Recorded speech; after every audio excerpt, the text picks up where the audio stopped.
ब्रह्मचर्य लाइफस्टाइल, जब मुझे इस चीज़ के बारे में पता चला था उस वक्त मैं 16 साल का था और मैं अपने आप को बहुत ज़्यादा कोस रहा था कि यार मुझे इस चीज़ के बारे में और पहले क्यों नहीं पता चला और जल्दी क्यों नहीं पता चला था, मुझे इस वक्त पता चल रहा है, इतना लेट हो गया। मैं अपने आप को सोच रहा था कि यार अब मैं 17 साल का होने जा रहा हूँ, लेकिन उस वक्त मैं 16 ही साल का था, लेकिन मैं अपने आप को कोस रहा था कि इसके बारे में मुझे पहले क्यों नहीं पता था। उस वक्त मैंने सोचा कि यार ये जो लाइफस्टाइल है इसमें लास्ट में चर्या आ रहा है, बेसिकली इसमें लाइफस्टाइल बताया जा रहा है कि ऐसा लाइफस्टाइल आपको फॉलो करना है। इसके बारे में मुझे जब जैसे पहले पता नहीं था तब मैं अपने आप को बहुत ज़्यादा कोस रहा था, सोच रहा था कि यार क्यों नहीं पता चला था। लेकिन ऐसी कोई बात नहीं है, ब्रह्मचर्य लाइफस्टाइल को कोई भी व्यक्ति फॉलो कर सकता है, कोई भी बच्चा भी फॉलो कर सकता है। और मुझे पता चला था कि गुरुकुल में पहले के टाइम पे, वैदिक टाइम पे, उस वक्त बच्चों को फॉलो करवाया जाता था, ब्रह्मचर्य को फॉलो करवाया जाता था ताकि वो अपने आप को जान पाए, एक अच्छा लाइफस्टाइल एटलीस्ट मेंटेन कर पाए। और आज मैं सोचता हूँ कि यार ऐसा ज़रूरी नहीं कि व्यक्ति बहुत ज़्यादा पॉपुलर हो जाए, उसके पास बहुत ज़्यादा पैसे आ जाए तभी वो एक अच्छा लाइफस्टाइल अफोर्ड कर पाएगा। चलो वो एक साधारण मिडिल क्लास का व्यक्ति बहुत कुछ चीज़ अफोर्ड नहीं कर सकता, लेकिन वो अपने लाइफस्टाइल पर बहुत ज़्यादा फोकस कर सकता है, अपने लाइफस्टाइल को बहुत ज़्यादा सुधार सकता है, इतना तो कर ही सकता है। तो ब्रह्मचर्य आपको ये चीज़ सिखा देता है। भले आपके पास बहुत कुछ अवेलेबल नहीं है, लेकिन आप फिर भी आप अपने टाइम को, बहुत कीमती समय को बचा सकते हो। ब्रह्मचर्य वो चीज़ है और उस कीमती समय में आप अपने लिए कुछ कर सकते हो। उस कीमती समय में आप बहुत कुछ चीज़ सीख सकते हो, बहुत कुछ चीज़ आप समझ सकते हो। बात समझ आ रही है? लेकिन ब्रह्मचर्य के एकमात्र लक्ष्य ये नहीं है कि आपको लाइफस्टाइल पर फोकस करना है, आपका लाइफस्टाइल अच्छा होना चाहिए। देखो, एक हमारा मानव जीवन का उद्देश्य ये भी है कि हमें खुद को समझना है, ये बहुत ज़्यादा इंपॉर्टेंट है। हमारी चेतना को समझना है, ये बहुत ज़्यादा इंपॉर्टेंट है। लेकिन उसके साथ साथ हमारा जीवन भी है जो एक लंबा टाइम पीरियड के लिए है। लोग कहते हैं 80 साल, 90 साल, 100 साल, ठीक है। तो ये एक बहुत लंबा टाइम पीरियड है। तो ऐसा नहीं कि इसको ऐसे ही व्यर्थ जाने दे, इसको ऐसे ही व्यर्थ नहीं जाने दे सकते हैं। ब्रह्म को जो समझ लिया सो समझ लिया, लेकिन अब एक लाइफस्टाइल तो होना चाहिए ना। ऐसे ही थोड़ी ना कि कुछ भी अब कर रहे हैं, अब विलीन हो गए तो अब कुछ करने की ज़रूरत नहीं। किसी का होता है टारगेट कि कुछ करना है, अब आ गए इस धरती पर तो कुछ कर ही देते हैं, ये होता है बहुत सारे लोगों के दिमाग में। तो हमें ये चीज़ समझना है, ठीक है। आप ये चीज़ दिमाग में ज़रूर रखे रहो कि ब्रह्मचर्य फॉलो क्यों करते हैं। मैं तुम्हें बता रहा हूँ ये चीज़। देखो, ब्रह्मचर्य का एकमात्र उद्देश्य नहीं होता कि आपको लाइफस्टाइल को अच्छा रखना है।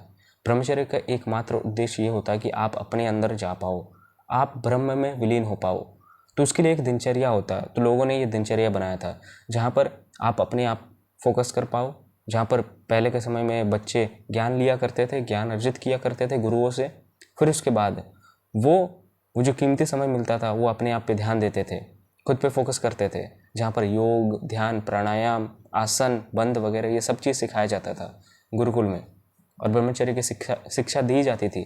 ऑलमोस्ट 11-12 साल से बच्चों को दिया जाता था। और आज के टाइम पे मैं बता दूं, 11-12 साल का व्यक्ति, लड़का, अगर ब्रह्मचर्य के बारे में पता चल जाए, अगर वो बहुत ज़्यादा दिमाग वाला है तो लिटरली वो खेल जाएगा, वो लाइफ में बहुत बड़ा कुछ करेगा, करने योग्य है, कुछ भी कर सकता है अगर वो चाहे तो। लेकिन ब्रह्मचर्य के एकमात्र उद्देश्य, मैं सच बोलूँगा, कि ब्रह्म में विलीन हो जाना है, जिस चीज़ को अभी के टाइम पे लोगों ने भुला दिया है, पूरी तरीके से भूल चुके हैं। ब्रह्मचर्य अभी सोचते हैं कि इसलिए फॉलो किया जाए कि क्योंकि इससे सब कुछ सही हो जाएगा, लेकिन सिर्फ ऐसा ये उद्देश्य नहीं होना चाहिए। ब्रह्मचर्य एक ऐसी चीज़ है, ब्रह्मचर्य एक ऐसा कवच है, मैं बोलूँगा एक कवच है जो आपको बाहरी चीज़ों से तो बहुत बचा सकता है, लेकिन आप अपने आप को भी जब जान जाओगे ना तो आपको बाहरी चीज़ों से भी कोई ताल्लुक़ नहीं रहेगा, मतलब नहीं रहेगा। जो ब्रह्म में मस्त हो चुका है, जो ब्रह्म में विलीन हो चुका है, सो वो ब्रह्मचारी, जो ब्रह्म को जान चुका है, सिर्फ ब्रह्म से है। ब्रह्मचर्य का ताल्लुक सिर्फ ब्रह्म से है। जब आदमी, जब व्यक्ति, जब इंसान अपने आप को, स्वरूप को, अपने असली स्वरूप को जान जाता है, अपने ब्रह्म स्वरूप को जान जाता है, तब वो ब्रह्म में मस्त हो गया, तभी वो ब्रह्म में विलीन हो गया, तभी वो ब्रह्मचारी कहला गया, सो ही वो ब्रह्मचारी। ये इसका एकमात्र लक्ष्य, उद्देश्य होना चाहिए। ऐसा नहीं कि ब्रह्मचर्य फॉलो कर रहे हैं और दिमाग में है कि मुझे आज वीर रोकना है, जो अभी के टाइम पे बहुत ज़्यादा चला आ रहा है। मैं भी ये चीज़ बहुत ज़्यादा सोचा करता था उस वक्त, लेकिन धीरे धीरे मुझे पता चला कि नहीं, ब्रह्मचर्य का इससे भी एक बहुत बड़ा लक्ष्य है, एक उद्देश्य है, ठीक है। जैसे हमें कर्म तो निस्वार्थ ही करना चाहिए, जैसे कृष्ण ने बताया है। जो भी कर्म करो उसमें तुम्हारा स्वार्थ नहीं होना चाहिए। अब इसका मतलब ये नहीं कि अब मेरा इच्छा है कुछ कर्म करने का तो उसमें अब मैं सोचूंगा कि मैं अब इसमें स्वार्थ नहीं देखूंगा, वो चीज़ नहीं होना चाहिए।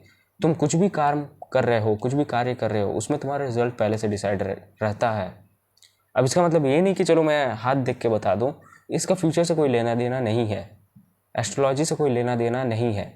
जब तुम हार्ड वर्क करते हो तो वहीं पर जहाँ तुम अपने आप को पेन देते हो तो वहीं पर तुम्हें एक समय में प्लेजर मिलता ही मिलता है, मिलता ही मिलता है।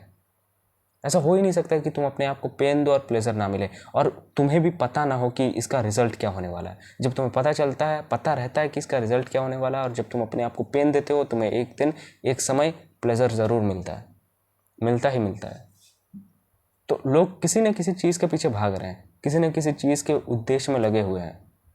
तो ठीक है, इसमें कोई दोहराई नहीं है। अगर उद्देश्य ही अगर लाना है अपने जीवन में तो एक उद्देश्य ये भी लाओ कि यार चलो ब्रह्म में मस्त तो हो जाए, लेकिन कुछ कर भी दे, लेकिन फिर भी उसमें हमारा स्वार्थ नहीं होना चाहिए। कृष्ण देखो, कृष्ण ब्रह्मचारी है। कृष्ण जो ब्रह्म में विलीन हो गया, जो ब्रह्म बन गया, वो तो ब्रह्मचारी सदा से कहलाएगा।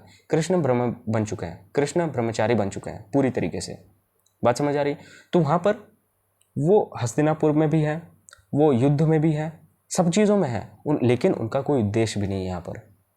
वो जब ब्रह्म में विलीन होकर कार्य कर रहे हैं वही चीज़ तुम्हें बता रहे हैं कि तुम भी ये चीज़ करो, ताकि तुम्हारा यहाँ से अंदरी रूप से ये चीज़ कोई अफेक्ट ना कर पाए। तुम ब्रह्म में विलीन होकर तुम कर सकते हो ये चीज़। उन्होंने ये चीज़ कहा था कि निष्काम का कर्म में चलकर मोक्ष पाया जा सकता है, निष्काम कर्म पे भी चला जा सकता है। ठीक है, तो वही चीज़ कृष्ण ने हमें बताया था। ये बहुत गहरा संदेश था। इसका मतलब ये नहीं कि तुम फल की चिंता मत करो। कृष्ण पूरी तरीके से ब्रह्म बन चुके हैं। जब तुम भी पूरी तरीके से ब्रह्म बन जाओ, जब तुम भी पूरी तरीके से उस ब्रह्म में विलीन हो जाओ, उसके बाद तुम्हें और किसी चीज़ की चिंता नहीं होगी। तुम उसके बाद और इस दुनिया को खेल के नज़रिए से देखोगे, पूरी तरीके से खेल के समान समझोगे इस दुनिया को। तो ये होना चाहिए ब्रह्मचर्य का एकमात्र लक्ष्य कि मुझे ब्रह्म में विलीन होना है, मुझे ब्रह्म को समझना है, ज्ञान अर्जित करना है, दैट्स इट, पूरी तरीके से। इसका मतलब ये नहीं कि अब कुछ लक्ष्य बना ले और उसके पीछे सोचते रहें, लगाते रहें अपना ऊर्जा पूरी तरीके से। ठीक है, ऊर्जा लगाओ, लेकिन फिर भी उसमें तो कुछ स्वार्थ मत ढूंढो कि क्या मिलेगा मुझे, क्या नहीं मिलेगा। तुम्हारा किस चीज़ में तुम्हें बहुत ज़्यादा अच्छा लगता है वो चीज़ अपने लाइफ में किया करो यार। ऐसा नहीं कि कोई समाज, सोसाइटी तुम्हारे ऊपर आके कुछ थोप दे रहा है, कोई घर वाले बता दे रहे कि ये चीज़ करो, तो उस वक्त तुम्हारे अंदर एक और ज़्यादा प्रेशर क्रिएट हो जाता है कि ये करना ही करना है, नहीं किया तो क्या होगा। ये चीज़ हमारे दिमाग में बहुत ज़्यादा चलता है, लेकिन तुम्हें ये चीज़ नहीं लाना है। तुम्हारे दिमाग में ये चीज़ नहीं आना चाहिए। कोई भी चीज़ तुम्हें अंदर से डिस्टर्ब ना कर सके, कुछ भी ना करे। और कोई भी चीज़, जैसे मैंने बोला कि कोई भी डिस्टर्ब ना करे, तो इसका मतलब ये भी कि तुम जिस काम को कर रहे हो उसमें अगर तुम्हारा फेलियर दिख रहा है, तुम अगर फेल हो रहे हो तो वो भी चीज़ तुम्हें डिस्टर्ब ना करे। उसमें अगर तुम पास भी हो रहे हो तो वो भी चीज़ तुम्हें डिस्टर्ब ना करे। बात समझ आ रही है? बहुत गहरा चीज़ है, ये समझने में लोगों के छक्के छुड़ जाते हैं। अच्छा, कृष्ण बता रहे हैं कि फल की चिंता ना करो, तो ठीक है, कर्म करते हैं, फल की इच्छा ना करते। इसका मतलब समझने का प्रयास करो। कृष्ण पूरी तरीके से ब्रह्म बन चुके हैं और ब्रह्म बोल रहा है मैं ही तो सब कुछ हूँ। तो यहाँ पर तुम सही करो या गलत करो, किसी से क्या ही मतलब, जब मैं ही सब कुछ हूँ। तो तुम्हारा ये अहंकार, गुस्सा, ईगो, ये सब चीज़ कुछ है ही नहीं। ब्रह्म बोलता है तो तुम भी वही बन जाओगे। जब ब्रह्म के चलाए चलोगे, ब्रह्म के रास्ते चलोगे, तो तुम जब ब्रह्म बन जाओगे, तुम जब ब्रह्म में विलीन हो जाओगे, तब तुम्हें इन सारी चीज़ों से कोई मतलब नहीं रहेगा। सो तुम ब्रह्मचारी कहलाओगे। ब्रह्मचारी को कोई लक्ष्य नहीं होता, ब्रह्मचारी निस्वार्थ रहता है, उसे कोई फर्क नहीं पड़ता, उसका कोई परवाह नहीं रहता। और ऐसा नहीं कि लक्ष्य उसके दिमाग में होना बहुत ज़्यादा अनिवार्य है और पूरा करना भी बहुत ज़्यादा अनिवार्य है। वो स्वार्थ नहीं रखता अपने अंदर, अपने भीतर कभी स्वार्थ नहीं रखता कि अगर ये नहीं होगा तो क्या होगा। वो स्वार्थ कभी रखता ही नहीं है। लेकिन आम आदमी स्वार्थ बहुत ज़्यादा रखता है। मिडिल क्लास व्यक्ति स्वार्थ बहुत ज़्यादा रखता है कि यार ये नहीं हो पाया तो मेरा हालत ख़राब हो जाएगा, मम्मी पापा ऐसे ही रह जाएंगे, मेरा क्या होगा, जीवन में मैं ऐसे ही रह जाऊँगा, कुंवारा रह जाऊँगा। बहुत सारे दिमाग में ऑलरेडी चोचले चलते होते हैं। और उसके बाद हमारा लक्ष्य जो कभी कभी प्राप्त नहीं होता है, तब हम अपने आप को बहुत ज़्यादा कोसने लग जाते हैं।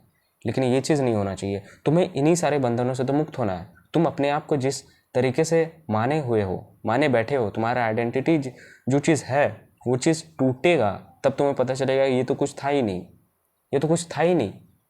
तुम खामखा इस चीज़ में व्यर्थ समय बिता रहे थे, लगा रहे थे और अटैचमेंट और ज़्यादा मजबूत कर रहे थे, हालांकि वो चीज़ कुछ था ही नहीं।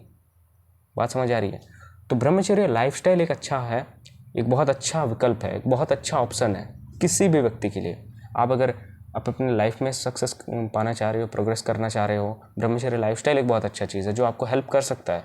ठीक है, टारगेट होना चाहिए, लेकिन भूलो मत कि ब्रह्मचर्य का लक्ष्य क्या है, ब्रह्मचर्य का उद्देश्य क्या है, ब्रह्मचर्य को क्यों बनाया गया है। ब्रह्मचर्य का एकमात्र उद्देश्य है कि तुम एक समय में ब्रह्म में विलीन हो जाओगे पूरी तरीके से। उसके लिए तुम्हें प्रैक्टिस करना पड़ता है, उस रास्ते तो कम से कम चलना पड़ता है, संघर्ष मांगता है। अध्यात्म संघर्ष भी सिखाता है, तो संघर्ष भी तो खुद से करना पड़ता है, अपने भीतरी रूप से। तुम्हारे भीतर में जो ज्वाला है उससे संघर्ष करना पड़ता है, तुम्हारे भीतर में जो एक शैतान बैठा है उससे तुम्हें संघर्ष करना पड़ता है, उसको हराना पड़ता है, ख़त्म करना पड़ता है, और सभी को ख़त्म करना पड़ता है। ऐसा नहीं कि शैतान को ख़त्म करना पड़ता है, तुम्हारे अंदर का जो भीतर का जो मैं है उसको भी ख़त्म करना पड़ता है। इसका मतलब ये नहीं कि मर जाना पड़ता है, वो जो अहंकार है उसको पूरी तरीके से खारिज करना पड़ता है, ख़त्म करना पड़ता है। जब तुम जो भी झूठे झूठे पर्दे हैं हमारे भीतर, वो सब चीज़ जब हटते हैं तब तुम अपने आप को जान जाते हो और तुम पूरी तरीके से ब्रह्म में मस्त हो जाते हो, ब्रह्म में विलीन हो जाते हो। ये है ब्रह्मचर्य का लक्ष्य, उद्देश्य। और ब्रह्मचर्य इसलिए भी ज़रूर है, इसलिए भी पालन करना बहुत ज़्यादा इंपॉर्टेंट है, ताकि लोग इसको समझे, इसका लक्ष्य क्या है समझे, और आसपास के लोगों से इन्फ्लुएंस होना छोड़े, मैनिपुलेशन होना छोड़े, डर को ख़त्म करें।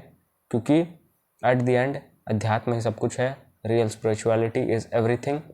और हमें असली अध्यात्म को समझना है। असली अध्यात्म कहता है कि कुछ है ही नहीं। तो जब कुछ है ही नहीं तो हम किस चीज़ को माने बैठे हैं, किस चीज़ को माने बैठे हैं।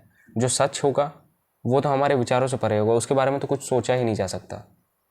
और लेकिन वही सब कुछ होगा, वो जानता है, वो देख रहा है हमें, लेकिन हम उसको अलग बना दे रहे हैं। लेकिन सच में अगर मैं बात करूं तो वही सब कुछ है। एक बहुत बड़ा मैं है, एक बहुत बड़ा मैं है जो सत्य है, उसी में से थोड़े थोड़े छोटे छोटे मैं ये सब निकलते हैं। मैं यहाँ पर बोल रहा हूँ मैं, कोई व्यक्ति दूसरा बोलता है कि मैं मेरा फादर, मेरे मदर, मेरे भैया, मेरे वो, कितने सारे मैन हैं। मतलब यहाँ पर कितने ही सारे मैं हैं, लेकिन एक विशाल मैं से ये सब छोटे मैं निकले हुए हैं। हमें उसी विशाल मैं को पहचानना होता है। बात समझ आई है? तो चलिए फिर, धन्यवाद, थैंक्स फॉर वॉचिंग। और अगर कुछ बात करनी है, कोचिंग कॉल बुक कर सकते हैं आप, मेरे से बात कर सकते हैं। चलिए फिर, थैंक्स फॉर वॉचिंग।